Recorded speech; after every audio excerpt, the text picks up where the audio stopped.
Okay, just a quick chat on church hurt.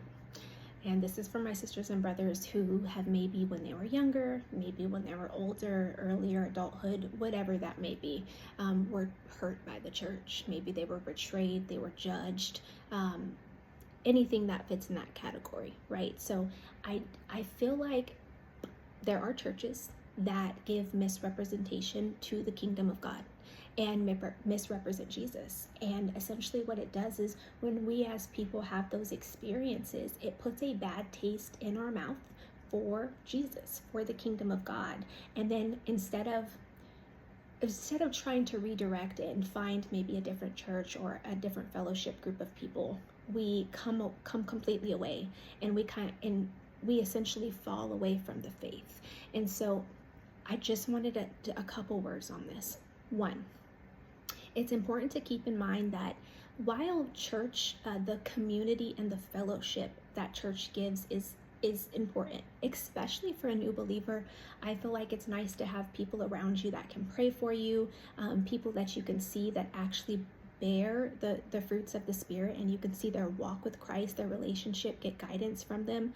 While those things are important, there are churches, and when I mean churches, I mean just like the institution, the four walls of a building, right, that give a bad taste in people's mouths for Jesus and for the kingdom of God. So a couple things to keep in mind.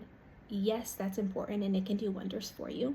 It's not required to follow Christ to be a part of a physical church. We as his people, as his followers, we make up his church, right? So I think it's important to keep in mind, essentially, don't allow a bad experience to keep you from Christ, to keep you from what he has for you. There are churches out there that give a very bad name, and they hurt people, and they make people feel betrayed, and then they fall completely away from the faith, and they don't seek him again.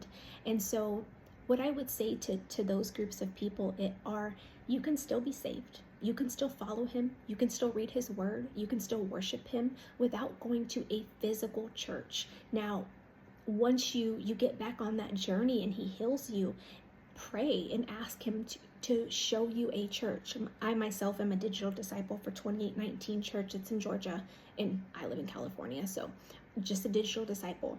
I have not been able to find like a physical church near me that truly walks you through the word and breaks it down instead of giving their own spin and their own opinion on what they're teaching.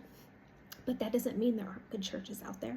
And I just wanted to really speak on the fact that please don't allow that to keep you from Christ, because he still has healing for you. He still paid the price for you. And there are bad apples that just misrepresent him and give him a bad name. And so if you fall in that category where you've been church hurt, please still seek him. Please still call out to him. Please surrender it all to him and allow him to show you what he has for you. And in his time, he will bring you to your people. You will find your people. And whether that be like a physical church or just a group of people, he'll bring you there. And community is important. Fellowship is important. I do want to be very clear, like there are a lot of benefits of having a physical church that you can go into. It's not for everybody. There are people that have truly been hurt by church and have a hard time seeking that out. And so for those people, I would just say, please don't allow that to deter you. Especially in this hour, we need to make sure that we are seeking the kingdom and we are seeking Christ and we are accepting that gift of salvation and what he paid for you.